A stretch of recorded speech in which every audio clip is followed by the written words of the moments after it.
घोसी उपचुनाव में मिली हार पर एनडीए में तकरार। एनडीए के सहयोगी दल दारा सिंह चौहान को जिताने में फेल। घोसी विधानसभा सीट पर हो रहे उपचुनाव में जहां समाजवादी पार्टी के प्रत्याशी सुधाकर सिंह को भारी मतों से जीत मिली है, तो वहीं भारतीय जनता पार्टी के उम्मीदवार दारा सिंह चौहान को करारी हार मिली है। आपको बता दें कि घोसी विधानसभा सीट पर 5 तारीख को मतदान हुआ था और 8 तारीख को नतीजे आए थे और जो परिणाम आए हैं वो भारतीय जनता पार्टी के लिए बेहद निराशाजनक रहे हैं। भारतीय जनता पार्टी को तगड़ा झटका लगा है। भारतीय जनता पार्टी के प्रत्याशी दारा सिंह चौहान को करारी हार मिली है। घोसी पर हो रहा उपचुनाव एनडीए बनाम इंडिया के तौर पर देखा जा रहा था और दोनों ही पार्टियों के अलायंस का ये टेस्ट था। हालांकि इस टेस्ट में एनडीए गठबंधन की हार हुई है और इंडिया गठबंधन की जीत हुई है। जहाँ एक तरफ इंडिया गठबंधन इस जीत को 2024 लोकसभा चुनाव से जोड़ रही है और ये संदेश देने की कोशिश कर रही है कि घोसी उपचुनाव से इंडिया गठबंधन के जीत की शुरुआत हुई है। जीत के साथ 2024 का आगाज किया है, लेकिन घोसी उपचुनाव से मिली हार के बाद भारतीय जनता पार्टी के एनडीए सहयोगी दलों ने हार का ठीकरा एक दूसरे के सर पर फोड़ना शुरू कर दिया। यूपी सरकार में कैबिनेट मंत्री और निषाद पार्टी के राष्ट्रीय अध्यक्ष संजय निषाद ने इस हार का जिम्मेदार दारा सिंह चौहान को बता दिया। संजय निषाद ने कहा कि दारा सिंह चौहान को उनकी आया राम गया राम की पॉलिटिक्स ले डूबी। संजय निषाद आगे कहते हैं कि घोसी की जनता ने आशंका जताई कि दारा सिंह चौहान कहीं जीतने के बाद वापस फिर सपा में न चले जाएं या कोई और पार्टी न ज्वाइन कर लें। और दूसरी बात, घरेलू और बाहरी का मुद्दा चुनाव प्रचार में बहुत चला। इसको लेकर घोसी की जनता ने दारा सिंह चौहान को नकार दिया। तो वहीं एनडीए में अभी शामिल हुए ओम प्रकाश राजभर ने कहा कि विपक्ष चुनाव हारने पर ईवीएम पर ठीकरा फोड़ता था। आज का ही परिणाम ये बताता है कि एनडीए की सरकार में निष्पक्ष चुनाव हो रहे हैं। और आगे कहा कि इस चुनाव में जो कमी रह गई है उसकी समीक्षा करेंगे, आगे की रणनीति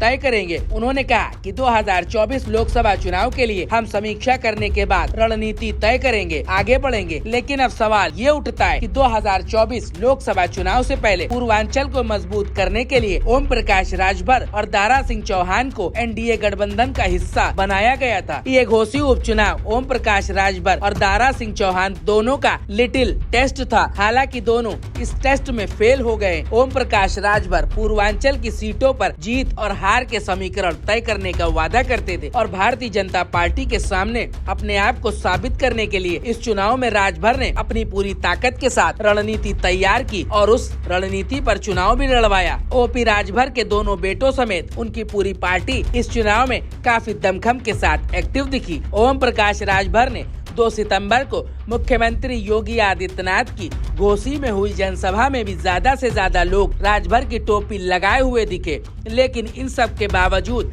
नतीजा एनडीए के पक्ष में नहीं आया और राजभर के समीकरण फेल हो गए। एनडीए सहयोगी दलों की ताकत दारा सिंह चौहान को जिताने में फेल हो गई। अब एनडीए के सहयोगी दल भले ही एक दूसरे पर हार का ठीकरा फोड़ रहे हों, लेकिन 2024 लोकसभा चुनाव से पहले जो एनडीए बनाम इंडिया का चुनाव था उसमें इंडिया गठबंधन की जीत हुई है।